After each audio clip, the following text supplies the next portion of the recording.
Las protestas en repudio al gobierno de Ricardo Rosselló no claudican.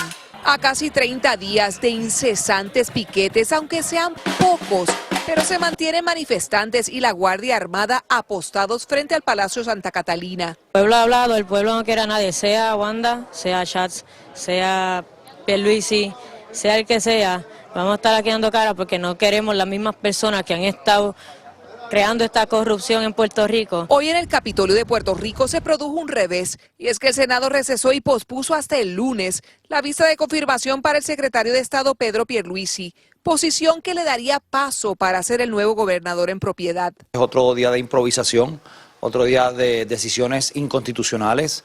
Hoy el presidente del Senado decide posponer por una semana la consideración de Pedro Pierluisi como secretario de Estado y dice que aunque el gobernador renuncia mañana, que se puede quedar Pierluisi como gobernador temporal. Se inventa una posición que no existe en la Constitución. Mañana a las 9 de la mañana se llevará a cabo una vista pública en la Cámara de Representantes para evaluar el nombramiento a la Secretaría de Estado. Si él juramenta, quien tenga que impugnar o quien quiera impugnar tiene el peso de la prueba, lo que significa que se quedaría él actuando en funciones como gobernador hasta que el tribunal determine lo contrario.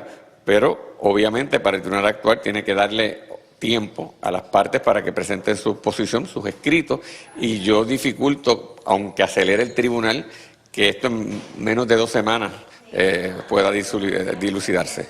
Mañana se han convocado múltiples manifestaciones aquí en el Viejo San Juan desde tempranas horas de la mañana, justo antes de que se sepa quién gobernará el país durante los próximos 15 meses.